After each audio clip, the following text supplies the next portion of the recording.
Hello and welcome to Capital Market. I am Bisi Adebayo. It's the first edition of the program for the year 2021 and we'll be highlighting some of the market news for the year. Well, let's start with this one coming from the Nigerian Stock Exchange, saying a total of 27 listed major companies will make entries and exits across several market indices of the NSE from Monday, January the 4th, when markets opened for the year.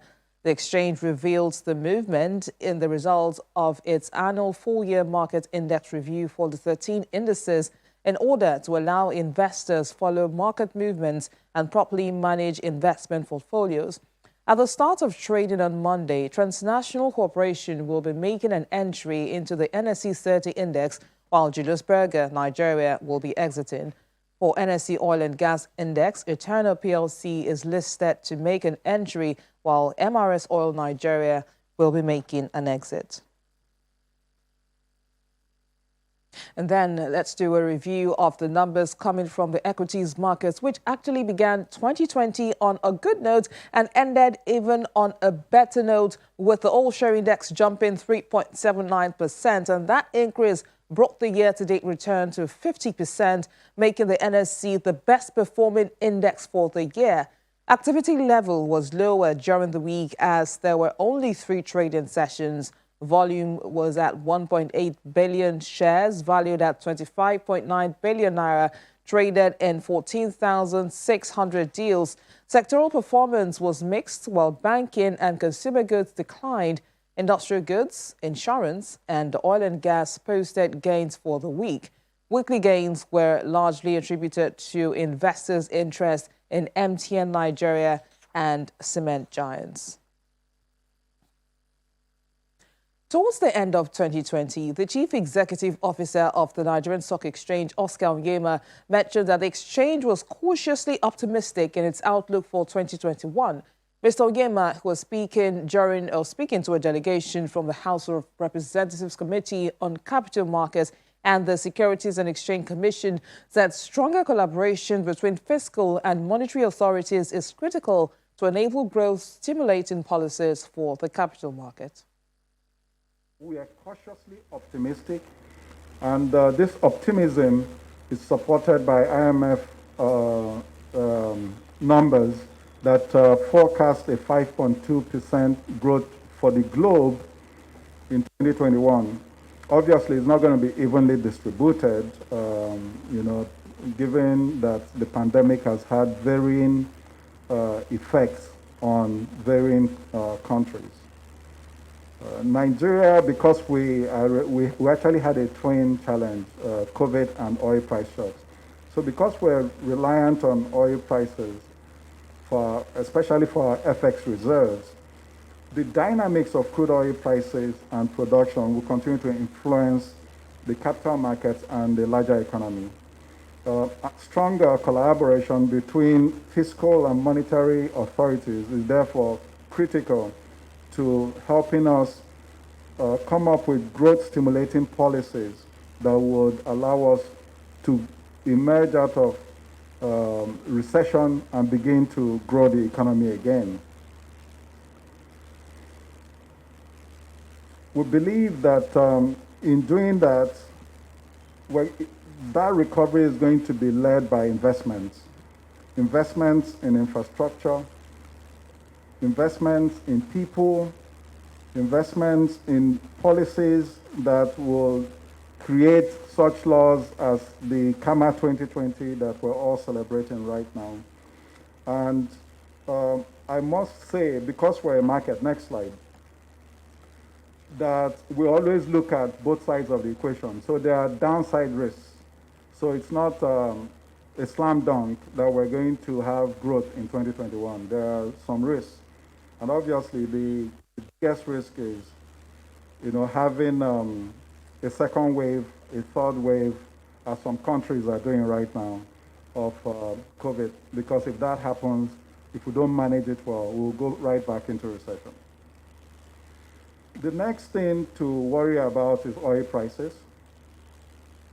We're recovering, but it's a very odious task to try to predict where oil prices will be. So we just hope that those prices continue to go up. Those things will have significant impact on us. For example, the whole of this year, we've not had one IPO.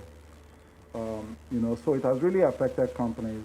A lot of companies, especially SMEs, have declared losses or significantly reduced revenues, and the exchange is no exception. We're tracking, very double-digit negative to budget. We also run some risks. Given the FX challenges, MSCI indices and other index providers are really looking at reclassifying Nigeria to a standalone status.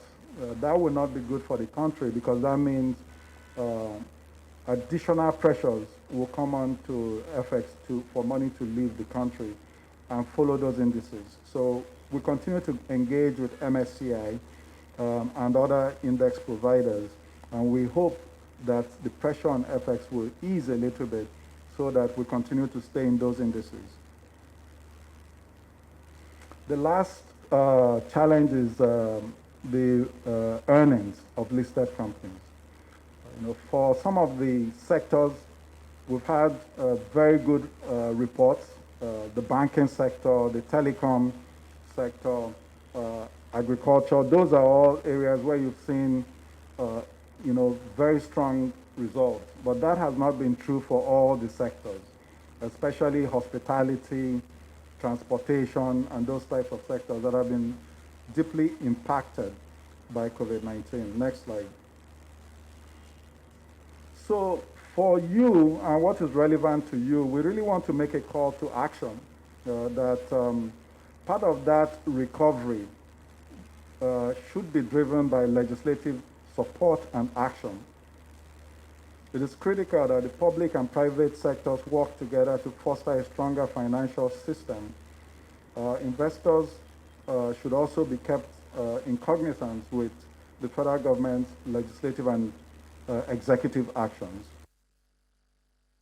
Last year as well, the Securities and Exchange Commission proposed a new set of rules that will regulate crypto token or crypto coin investments when the character of the investment qualifies as securities transactions. The head of registration and exchanges at the SEC, Timi Agama, gave us more insight on the Commission's decision to enforce some regulations of the cryptocurrency market. Mr. Agama noted that the SEC is working closely with the Central Bank of Nigeria and relevant stakeholders to create an enabling environment for the market. If you will recognize that it has taken us some 2-3 years walking around the space, engaging with stakeholders and causing the SEC and even stakeholders to understand exactly what we intend to do. And for that reason, the SEC came out with the fintech roadmap, which we issued, and also set out a committee called the Blockchain and Virtual Financial Asset Committee. The essence of these committees is to be able to get information and the pulse of stakeholders within the Nigerian financial space, knowing exactly what we intend to regulate, who we intend to regulate, and how we intend to regulate them. In terms of virtual asset trading, it's our responsibility as the SEC to regulate virtual assets trading on any recognized exchange. And every recognized exchange per the ISA 2007 is expected to be registered by the SEC. So if an exchange is operating in Nigeria without registration at the SEC, such exchanges are illegal. So if a virtual asset is traded on an exchange, such exchange has to be regulated by the SEC, and will continue to regulate them. So we are ready in terms of capacity. We are ready in terms of putting in place the necessary infrastructure to be able to do just what we ought to do as empowered by the ISA.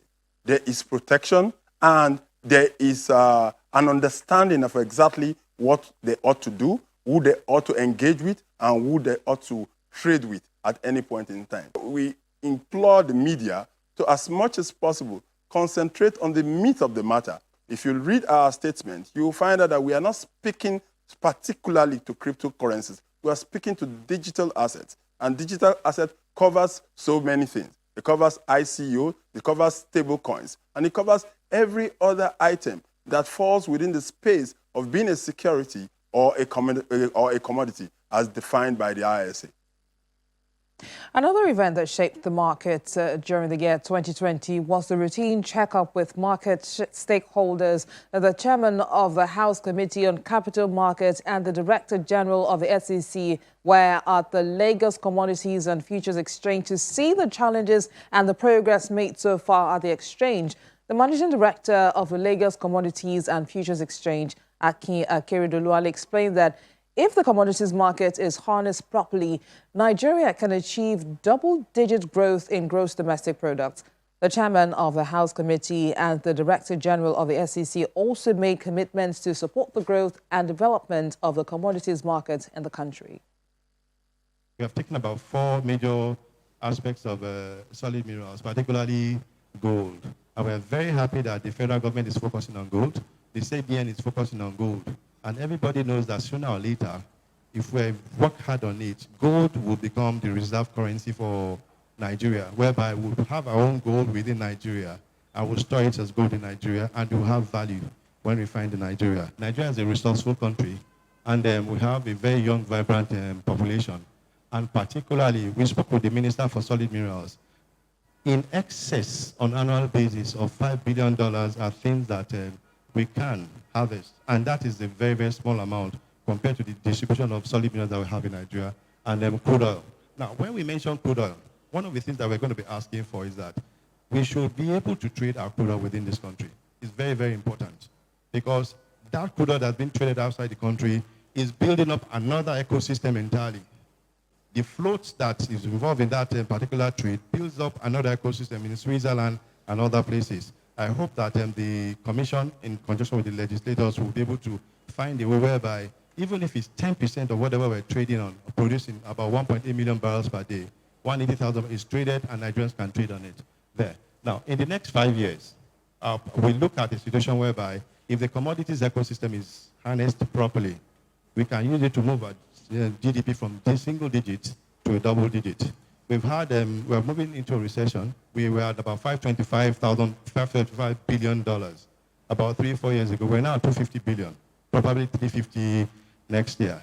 This is the lowest straw that we can be.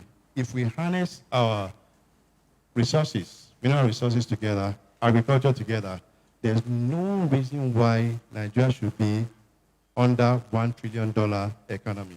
And it is not rocket science. It is just for us to put structure into place and start harvesting. And when I spoke to a bank MD, he said that whether you people set up the commodities ecosystem or not, sooner or later, foreigners will come in and set it up. And whether you like it or not, indirectly, without structure, we are having a continuous influx of foreigners into Nigeria, mining in Nigeria illegally, exporting illegally, and making vast amount of money from it. So it's better for us to put together our structure immediately. Our projection from our own side, if you look at the value of mineral resources that we have on the ground, is that there's nothing stopping Nigeria from hitting about $700 billion GDP in the next 24 to 36 months from the commodities ecosystem on its own. Nigerians are able, they are ready, and I know that the commodities is there for us to trade on. There are lots of things that are still, to be done. I've seen the very long list of requests, from the MD and also from the chairman's, address, what we need to do, for the commodities market. We are going to work with you to develop all the rules that we need to make sure that we are able to really realize the potentials of this great country in the area of commodities trading. It's not only agricultural commodities that we are really into, of oil and gas, of solid minerals, of currencies, and I believe you can also do even more. But let's really get the foundations right. Let me make this commitment to you. We'll tell you about more events that shaped the capital markets in the year 2020, but that will be when we return in just a moment. Please stay with us.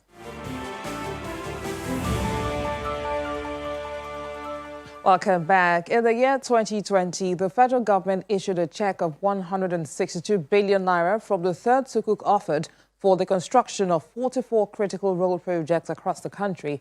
At the handover ceremony to the Minister of Works and Housing in Abuja, the Director General of the Debt Management Office, Ms. Patience Oniha, gave details on the subscription of the bond. Most of you as well will recall that the first sovereign sukuk for 100 billion naira was issued in September 2017. And this was followed by another in December 2018, also for 100 billion naira. With the issuance of the third sovereign sukuk, which is why we are here, the federal government has been able to raise a total of 362.577 billion through sukuk, all of which have been for the reconciliation and rehabilitation, rather, forgive me, and reconstruction of road projects across the 6 geopolitical zones of Nigeria. That explains why we have the Honorable Minister for Works and Housing here and the distinguished chairman of the Senate Committee on Works, as well as his vice. Okay, so I can confirm that the 200 billion naira that was raised in 2017 and 2018, when added together, have been fully deployed. And with the signages on the roads, I believe many of us have seen the roads and can confirm that the funds were used for the purpose for which it was intended, because we also listed the road projects that will be financed using the sukuk. The House of Representatives Committee on Insurance held a 2-day public hearing to repeal the old Insurance Act and enact a new one. The new bill is expected to sanitize the insurance sector and rid it of persons practicing without a license. The House of Representatives Committee on Insurance and Actuarial Matters held a 2-day public hearing on Monday and Tuesday on a bill to repeal the Insurance Act 2004 and enact the Insurance Act 2020. The bill, when passed, is expected to sanitize the insurance sector and rid it of persons practicing without a license.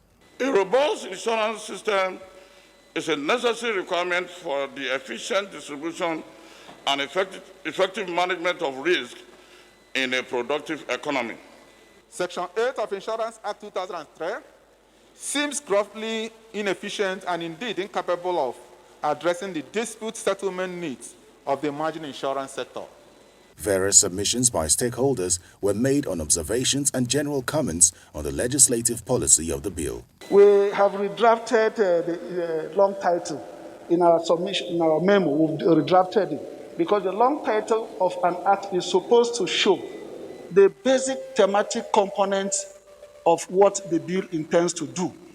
Part 11 of Section 64 of that Act states that 0.25% of the net accruable premium should be paid to the firefighting institutions. 0.25% does not address the funding challenges we have in the fire services. That includes the states. For the chairman of the committee, insurance matters must be prioritized by the government as it touches on every Nigerian. The insurance industry is an industry every person in Nigeria should work very hard, making sure that it will function effectively and efficiently. The cash and carry approach we have in our system, from health to transport to oil and gas, in all the sectors, is not helping our economy in any way. Meanwhile, the House of Representatives asked the National Insurance Commission to suspend its planned mandatory deadline for the recapitalization deadline for insurance companies set for December the 31st. The submission was made through a motion sponsored by Benjamin Kalu, representing APC, Abia, and 15 other members of the House. NICOM had earlier directed insurance and reinsurance companies to complete the first phase of 50 and 60% minimum paid-up share capital for a minimum of 6 months from January 2021 to reduce the impact of COVID-19 on the insurance subsector. The Commissioner for Insurance and the CEO of the National Insurance Commission, Sunday Thomas, responded to the calls of the House of Representatives on our Business Morning show, also in 2020. We have engaged the market, and for us, it's not as much as whether one wants to back down or not. I think what is important is the interest of the industry. What do we do to deepen our market? That's what the whole exercise is all about. So, but for now, with respect to that, we have to separate the issue of the deadline, the issue of the aftermath of NSAS. Let's separate them and put them in the right perspective.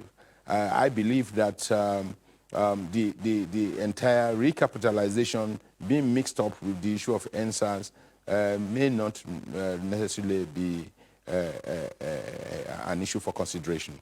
But as far as your question is concerned, I would rather, now that there has been an intervention by an arm of government, I would rather wait and see until the processes and procedure for conveying the resolution of the Assembly is passed and to the National Insurance Commission. Thank you. Now, the insurance sector, of course, seems to have been in a topsy-turvy state for years. And you had said that 2020 is the year to turn around the insurance sector. Perhaps that's the reason we've coming up with this recapitalization and, of course, all the policies and programs of NICOM. We have few weeks, of course, to the end of 2020. Can you give us an overview of the current state of the industry? Yeah, we started the year on a very good note, believing that we have a great year ahead of us. Unfortunately, the unexpected happened. You will realize that most part of this country, there has been a lot of inactivity, and those initiatives that are lined up for realizing some of the goals could not be achieved. But notwithstanding, I must say that this year may not be totally as bad as it looks. This year, 2020, of course, if you look at the numbers, in spite of what we went through, that the variance is not as massive as what it was. Of course, we haven't had the total figure, but from the interim numbers that we are getting, it may not be as bad. But I would say clearly, deepening the market was our goal. Of course, still our goal. We set out and we said we are changing. It's not just about regulation. It's also about developing the market. But some of the mechanism for developing the market was the reaching out to the states. Not much of this, we couldn't do much of this because of the restrictions in movement and the rest of that. But notwithstanding, in-house, we were developing some things that we believe will deepen the market. Just about a week ago or so, we were able to register 5 additional companies, 4 insurance companies, and 1 reinsurance company. The last reinsurance company that was registered in Nigeria or licensed in Nigeria was about 35 years ago. So we believe that we need additional operator in that area because the level of retention is on the downward trend. And we need to shore up this by licensing a local company. Of course, again, we see what is happening in the pensions arena. Right now, we're talking about over 11 trillion. The insurance sector is not playing. I would say it's not playing at all in this sector. And we ought to be leading in that. So, but I mean, out of the 4 companies, insurance companies that were registered, 3 of them are life companies that will be playing in the annuity market. Of course, we expect that the activity will also assist in deepening the market. Like you rightly pointed out, the issue of recapitalization was expected to strengthen the companies so that big ticket risk can be... And that's where we wrap it up on the program this week. Thank you so much for watching. I am Bisi Adebayo.